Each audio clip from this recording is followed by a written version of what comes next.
Yun mga ka-farmers, ubos na yung itlog natin ngayon dahil dalawang piraso na yung dalawang tao na yung pumunta dito. So kanina meron dalawang tray yung nakuha at ngayon naghatid tayo ng kinuha din yung isang tray. So paubos na yung itlog at meron pa tayong ihahatid mamayang siguro kung aabot ng isang tray.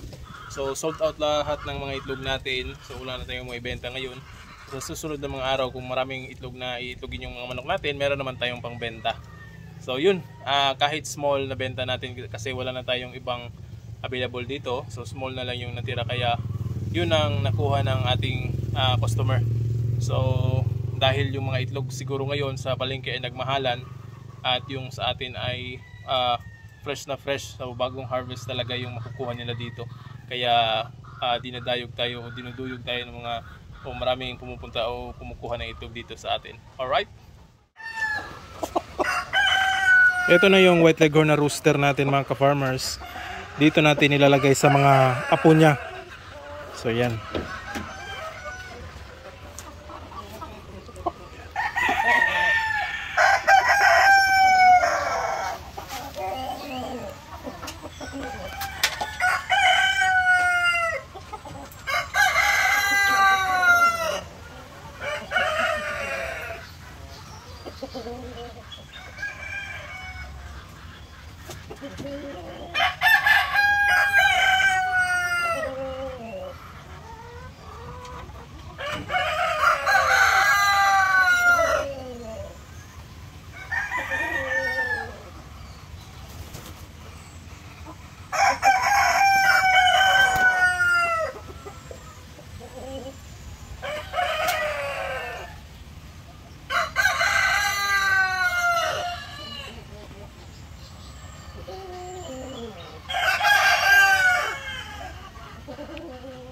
So yan na mga ka-farmers, nalagay na natin yung rooster, yung pure na white leghorn natin.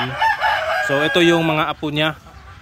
So ang gaganda ng itsura ng kanyang mga apo at nangingitlog na ito.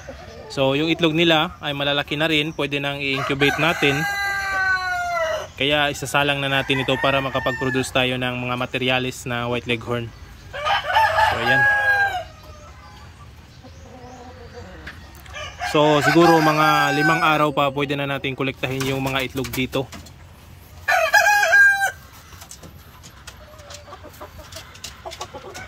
So 5 araw pa bago ma-fertile o 1 linggo bago ma-fertile yung magiging itlog ng mga inahin na ito. So yan pala yung kanilang lolo na ginamit natin. Itong mga inahin na ito yung mga apo niya.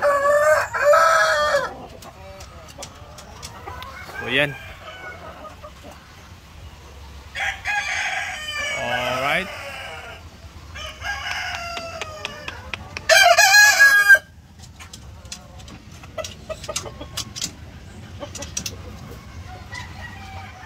Siguro maglalagay tayo dyan ng sako para hindi mapag-abot yung Rhode Island Red at saka itong ating rooster.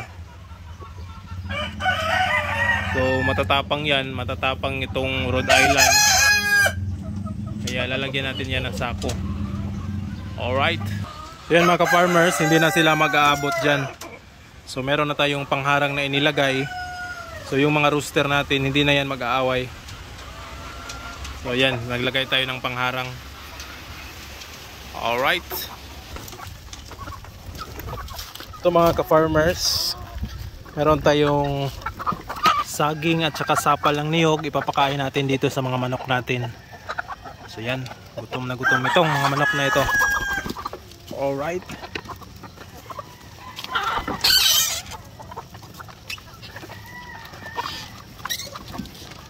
Dun.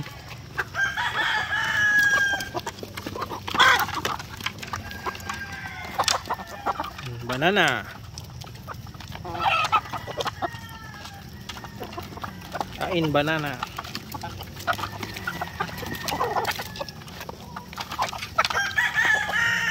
Ayan o. Gawas.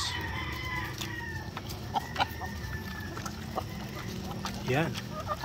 Saging kayo.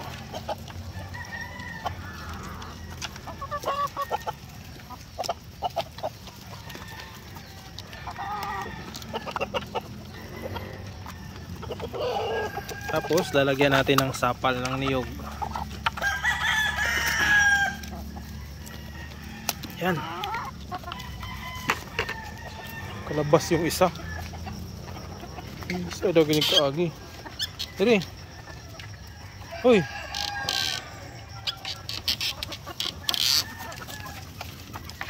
Atay. Dali, dali.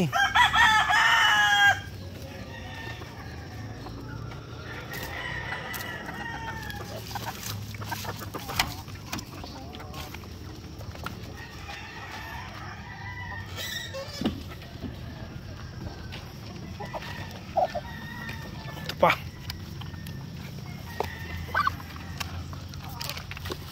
Yan. Magbusog kayo.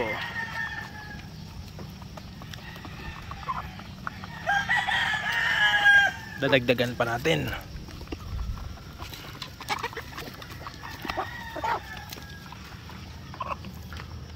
So yan mga ka-farmers, mamaya konti na lang ng feeds ang ibibigay natin dito dahil yan, siguradong busog na itong mga manok na ito. At siguro sa mga susunod na araw ay separate na natin itong mga Black Australorp para makapag-breed tayo nito. Ang ititira na lang natin dito is yung Rhode Island Red at saka yung Barred Plymouth Rock. So dito lang natin sila ilalagay at i-breed. So yan, kain muna kayo. Alright. Ito yung iba nating white leghorn mga ka-farmers kahapon. Napaliguan na natin ito. Nalinis na natin yung kanilang kulungan, which is nandito sila sa babuyan. So ito yung kulungan ng baboy na kinonvert natin ng kulungan ng manok. So beddings nila bago na. At naglagay din ako ng pangharang o yung tarpaulin para kapag malakas yung ulan at sabay hangin, kapag wala yan mga ka-farmers, nababasa kasi dito. So nilagyan na natin para hindi sila mababasa dito, especially ito lang beddings nila.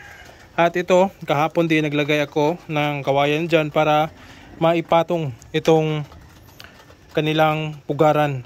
So nung una, dito lang ito sa sahig, pero naisip-isip ko na kailangan talaga nilang yung kanilang pugaran na nakapatong. So yan ang ginawa natin. So nagawa natin ng paraan para malagay ito. So meron isa lang na pugaran dahil konti lang naman sila. So sakto lang yan. So wala silang itlog ngayon dahil kahapon nga napaliguan natin. So yung mga manok minsan hindi sila umiitlog kapag merong panibagong nangyayari sa kanilang pangangatawan. So yun kahapon napaliguan sila. Kaya ngayon walang itlog na kukuha. Di lang ako sure mga ka-farmers dahil kanina dyan yung isang babae, yung inahin natin, parang umitlog, baka tinuka lang ng rooster. So meron kasing isang rooster dyan na inilagay natin, baka tinuka yung para kasing may basa. So hopefully walang mga itlog na natuka o hindi sila nang itlog ngayong araw. So yan, ayos na ito.